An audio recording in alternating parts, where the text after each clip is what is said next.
What's up, everybody? This is Kian, and welcome to my next podcast in the series that I'm making to help you guys learn English faster and prepare for the IELTS test a lot more effectively. Do you guys remember what I told you guys in the last podcast? Remember, you also need to practice. Don't just listen to me and expect that you can speak or you can use like all the words and the phrases that I use here, okay? You should try to actively take notes, talk about it, and discuss these ideas and topics with your friends, okay? There are still many aspects of the topic of education that we haven't talked about, and today we're going to talk about free education, especially when it comes to university education. Do you think that it should be free for everyone? And what can be the reasons for free education, and what can be the reasons against free education? Okay, so let's first talk about the reasons why some people advocate free university education for everyone. Well, I do acknowledge that there are some good reasons why people think so. Firstly, making university accessible to everyone may produce a more productive workforce. And many people believe that economic growth will result from this. And since the government has more money to spend on public health care and public transport and infrastructure, and they can also use the money to lift more people out of poverty, everyone is gonna enjoy a better quality of life. And furthermore, many people actually put forward the argument that this educational initiative is going to help bridge the gap between rich and poor, which leads to a better quality of life for everyone, because poor people will stop resenting rich people for taking all the wealth and for being greedy, since they also receive the chance to enrich their mind and earn money on their own. And since they can also earn a decent amount of money and contribute to society, they themselves will feel like they are more valued. But this line of reasoning is way too simplistic, because it doesn't factor in the costs involved and the impracticality of this seemingly enlightened educational scheme. Well, in order to back my counter arguments, I can just state some of the facts here. Firstly, free university education for everyone would put a tremendous financial strain on a country, because doing this means taking funds from other much needed areas in order to allocate enough money to universities. And most countries, especially poorer ones, cannot afford this capital allocation. And this is worse when we factor in how high or how expensive university education fees can be. And it would simply be wrong to actually provide free education, because private educational institutions will go out of business, or else they would be owned by governments. And I don't think that it is kind of something that governments would want, because these institutions actually contribute a lot to the country's budget. And it is reasonable to say that the government is going to receive like less money, but they need to pay much more money to subsidize the education system. So this surely exacerbates many problems at hand, such as poverty or insufficient funding for the healthcare system. What is more, offering all people free tertiary education would tempt many people to enter university, regardless of whether they were interested in studying or not. And this is particularly damaging to the country's development, because just think about the number of people who were supposed to work and contribute to their country, but now they would just choose to go to school to avoid working, which is incredibly common because not many people are actually really like interested in or excited about working. So these people are not going to apply themselves wholeheartedly, and they may even drop out after just a few terms because they are not really interested in what they are learning.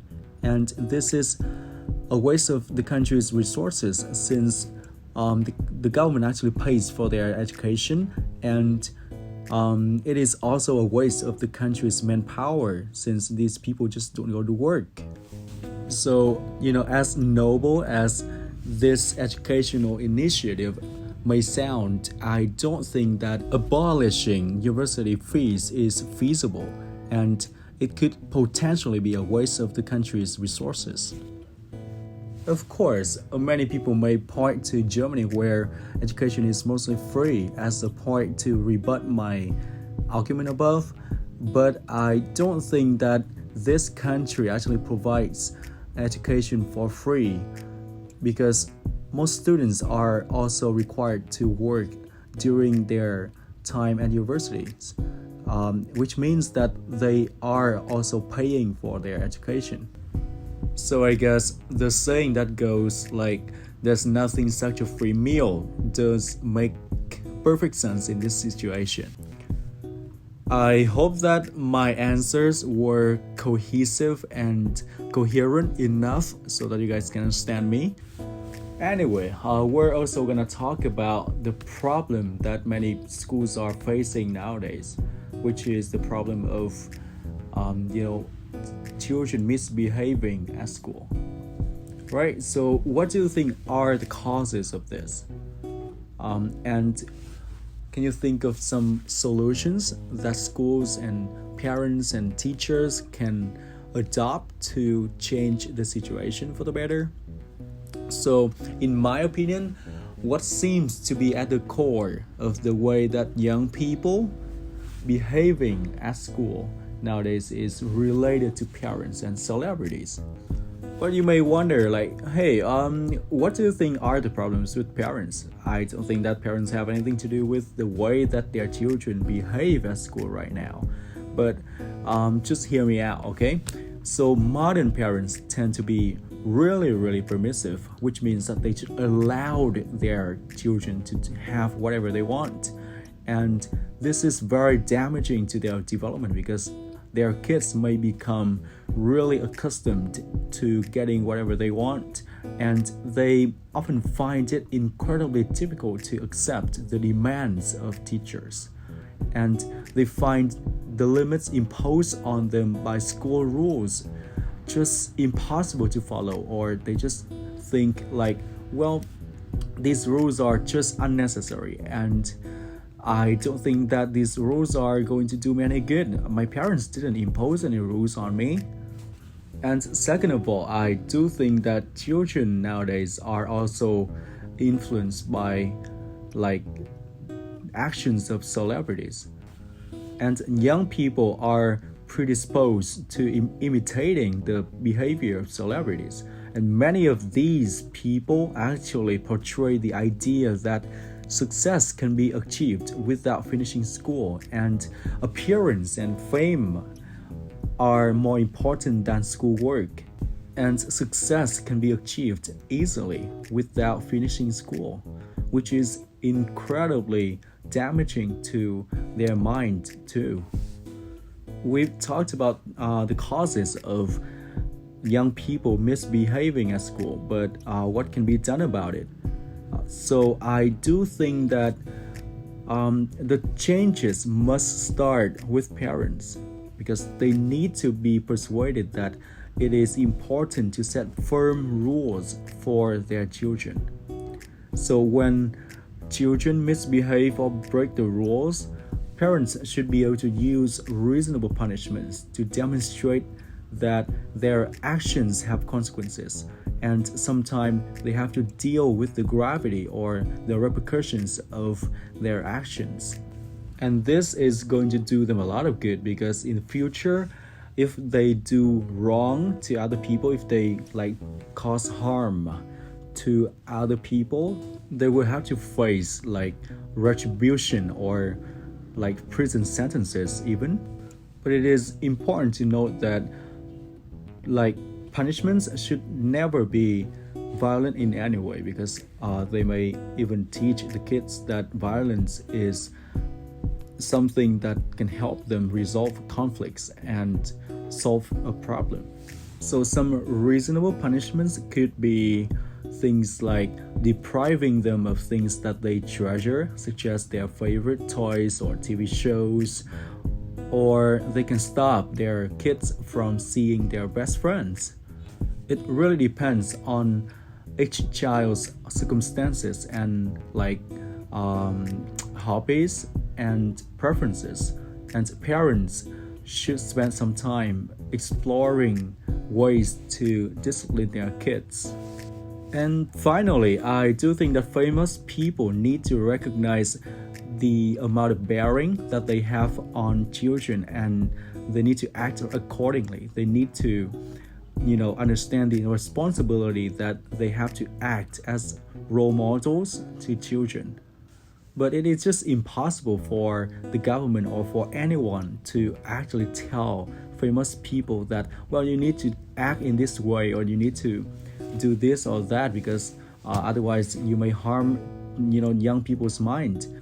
And celebrities are also humans underneath, which means that they do have the freedom of choice and of expression and of speech. So they can say whatever they want, they can express their thoughts and ideas in ways that they wish.